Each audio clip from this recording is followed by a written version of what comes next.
Build trust through accountability. Good morning, team. Your reputation is not built when things go right.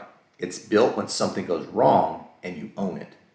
Anybody can look good when the work is smooth, the timeline is easy, the outcome is going your way. Real trust gets built in the harder moments. A miss, a delay, a misunderstanding, a quality issue, a commitment that was not fully met. In those moments, people are watching closely. They're watching how you respond. They're watching whether you get defensive, start making excuses, point fingers, or disappear. Strong consultants do something different.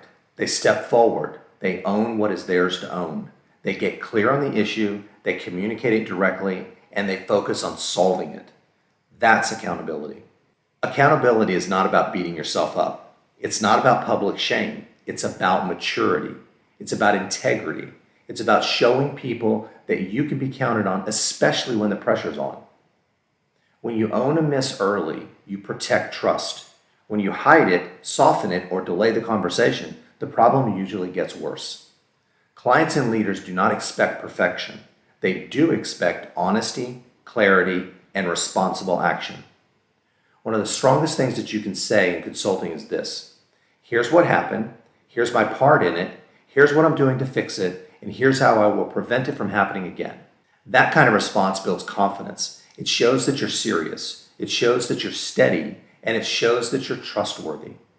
Accountability also applies when things go well. Own your commitments. Follow through. Do what you said you would do when you said you would do it. Trust is built one accountable moment at a time. So this week, don't protect your ego at the expense of your credibility. Own the work, own the standard, own the result. Here's your call to action. If something's off track this week, address it directly and quickly. State the issue clearly, take ownership for your part, and propose the next step to get it back on track. Let's have a strong week.